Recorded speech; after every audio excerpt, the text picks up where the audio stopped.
I'm gonna be honest, once you get to the 7th movie in a series that doesn't change anything, it gets really tough to watch.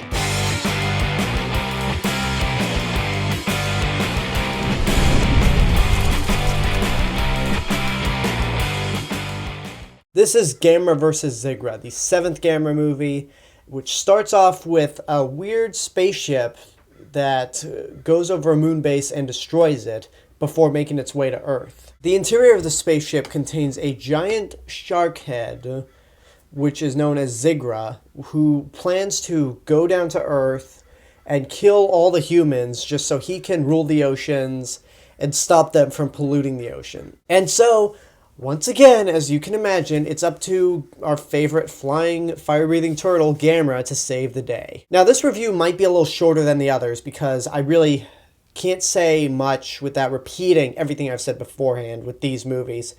So, basically, it's like the other movies. You got the little kids who love Gamera and shout Gamera a lot. You have Gamera taken out of the movie for a substantial amount of time. You have fight scenes where the monsters just kind of bump into each other and don't really do any damage.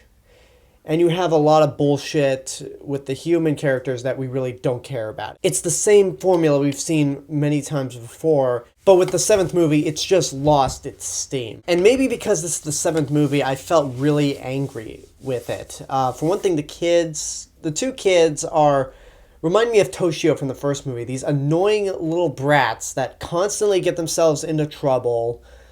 And for some reason, the government takes advice from them. These are the first kids since Toshio from the first movie that have actively irritated me. The others were at least a little older, and they were actually the main focus in a movie where there were hardly any adults to be seen, like in Gamera vs. Virus and Gamera vs. Giran. Another thing that really irritated me about this movie is that it's trying to be a pro-environmental movie.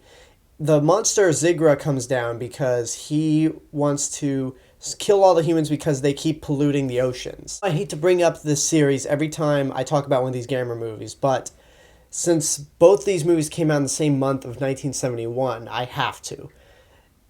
This is like Godzilla vs. Hedorah in terms of it's an environmental movie in a way, but what separates this from Hedorah is that the pollution in Godzilla vs. Hedorah was the enemy.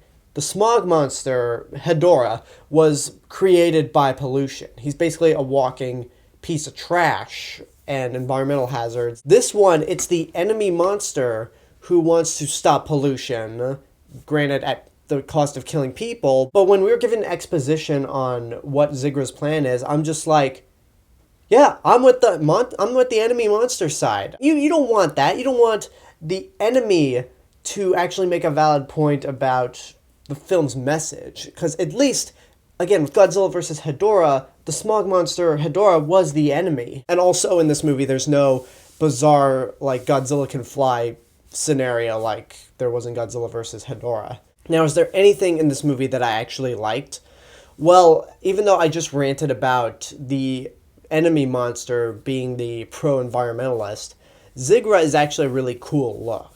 He looks kind of like a space shark that can kind of stand upright at points. It's kind of like, in the live-action Transformers movies, how the Decepticons look like they're made of knives? Well, Zigra kind of looks like that, except this design isn't just a jumble of knives. This design actually makes a little more sense, and it is kind of cool, even though Zigra kind of really doesn't do much except swim around and just flop around when it's on land. But it's a cool monster regardless. But outside of that, I just can't recommend this movie at all. It's long, it's boring, there are some points that will irritate you, and not even Zigra and some of the monster fights can save it. Don't waste your money. It's just really bad, padded.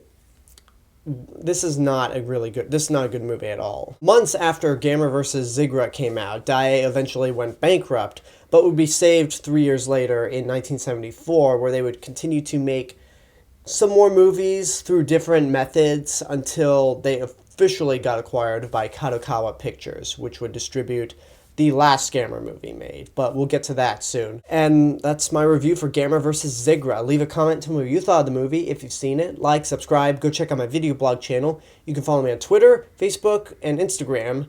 And this is the real Mr. Robinson telling you there's only one.